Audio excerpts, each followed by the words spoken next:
In the small, sleepy town of Ash Hollow, Halloween was more than just a festive holiday. It was a night wrapped in whispered legends, of things that crept in the dark, and of a witch that came down from the hills every year. But no one took it seriously anymore. At least not until the year it all became terrifyingly real. It was the Halloween of 1999, and the town's children were excited, dressing in their costumes and preparing for a night of trick-or-treating. The air was crisp, the trees barren, and an eerie mist settled over the streets as the last rays of sunlight disappeared behind the hills.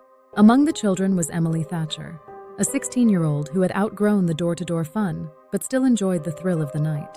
She and her friends, Jake, Sarah, and Ben, had planned to attend the town's Halloween fair, where games, haunted houses, and contests filled the night with laughter and excitement. But this year felt different. There was something heavy in the air, an unease that no one could quite place. The older residents of Ash Hollow muttered about the curse, the old tales that warned of the witch who roamed the town on Halloween night, searching for those who dared to disrespect her. "Old wives' tales," Jake scoffed as they walked toward the fairgrounds.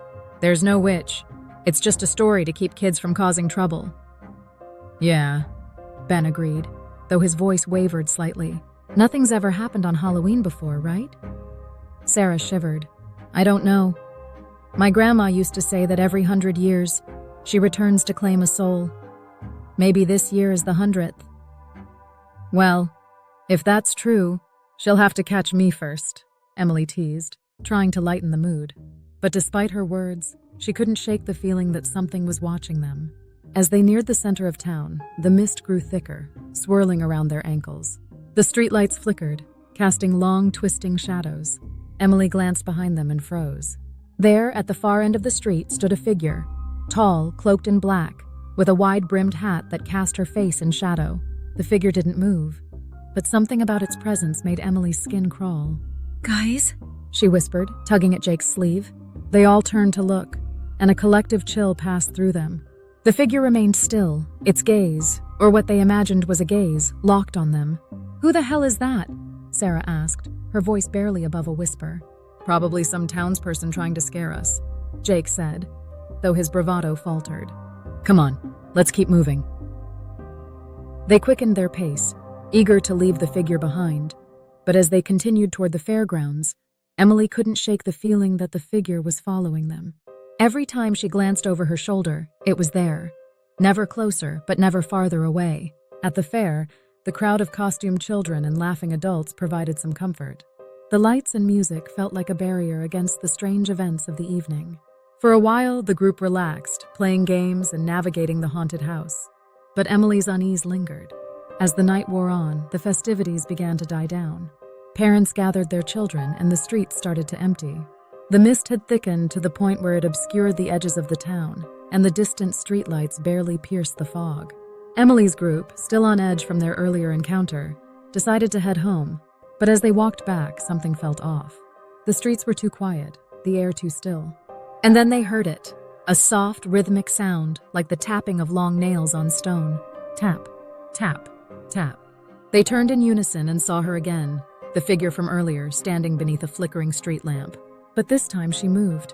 Her head tilted slightly to one side, and a voice like the rustling of dry leaves echoed through the mist. "Children." The word was barely more than a whisper, but it reached them as though carried on the wind. "Run!" Jake shouted, and they did. The four of them sprinted down the street, hearts pounding, feet slapping against the pavement. But no matter how fast they ran, the tapping followed, relentless, unhurried, as if the figure knew there was no escape. They ducked into an alley, hoping to lose her in the maze of back streets. Panting, they pressed themselves against the cold brick wall, listening for any sign of pursuit. The tapping had stopped. For a moment, they allowed themselves to breathe, to believe they had escaped. But then, from the darkness at the end of the alley came a voice. "Children!" A figure stepped into view, cloaked in black, the brim of her hat casting her face in shadow once more. But this time they could see her hands. Long, bony fingers, tipped with sharp, blackened nails. She raised a hand, beckoning them. "She's not real," Jake muttered, his voice shaking. "She's not real, it's just a costume." But Sarah shook her head, her eyes wide with terror. "It's her, the witch." Emily didn't wait to hear more. Grabbing Jake's arm, she bolted from the alley, her friends following close behind. They ran through the empty streets, but the witch was always there, just behind them, her footsteps light but ever present. The town, once familiar and comforting, now felt like a maze of shadows and dead ends.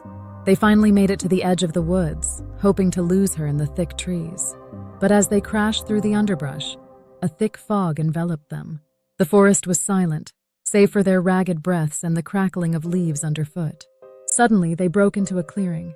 In the center stood a crooked, ancient house, its windows dark and its door ajar. Desperate, they ran inside, slamming the door behind them. The interior was cold, the air thick with dust and decay.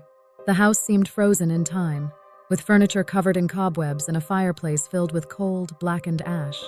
"Where are we?" Ben asked, his voice barely a whisper. "I don't know," Emily replied, her heart racing. "But we can't stay here."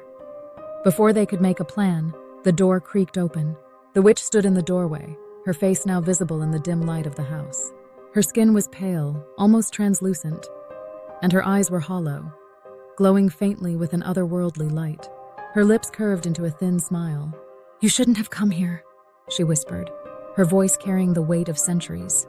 "Stay away!" Jake shouted, grabbing a broken chair leg and holding it out in front of him.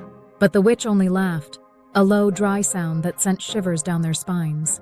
"You cannot fight what is already written," she said. "Every 100 years I return, and every 100 years I claim what is mine." The air around them grew colder, and the shadows in the room seemed to stretch and twist. The witch took a step forward, her eyes locked on Emily. "You," she said softly. "You've always known, haven't you? Felt the pull, the connection to this place. You're the one I've come for." Emily shook her head, backing away. "No, I'm not. I didn't." But the witch smiled, her teeth sharp and black. "You were marked long ago. The bloodline calls to me, and now you will take your place." Emily's friends tried to pull her away, but the witch raised her hand, and a gust of wind slammed them into the walls. She stepped closer to Emily, her breath cold against her skin. "Don't be afraid," the witch whispered. "Your soul will rest with the others. You will join them in the mist, forever bound to this night." As her icy fingers closed around Emily's wrist, the room seemed to warp, the shadows closing in. Emily tried to scream, but no sound came out. The last thing she saw was the witch's hollow eyes staring into hers as the world went dark. The next morning, the townspeople of Ash Hollow woke to find the town unchanged, save for the strange mist that lingered a little longer than usual. Emily, Jake, Sarah, and Ben were never seen again. The fairgrounds were deserted, their homes empty, and though the town searched for them, it was as if they had vanished into thin air. The legend of the witch grew stronger that year, the whispers more frequent. For on Halloween night, they say, the witch of Ash Hollow returns to claim her soul, and those who wander too far into the mist may find themselves forever lost, bound to her will, just as Emily had been. And so, the town waits, fearing the next Halloween, when the witch will come again. Fordu.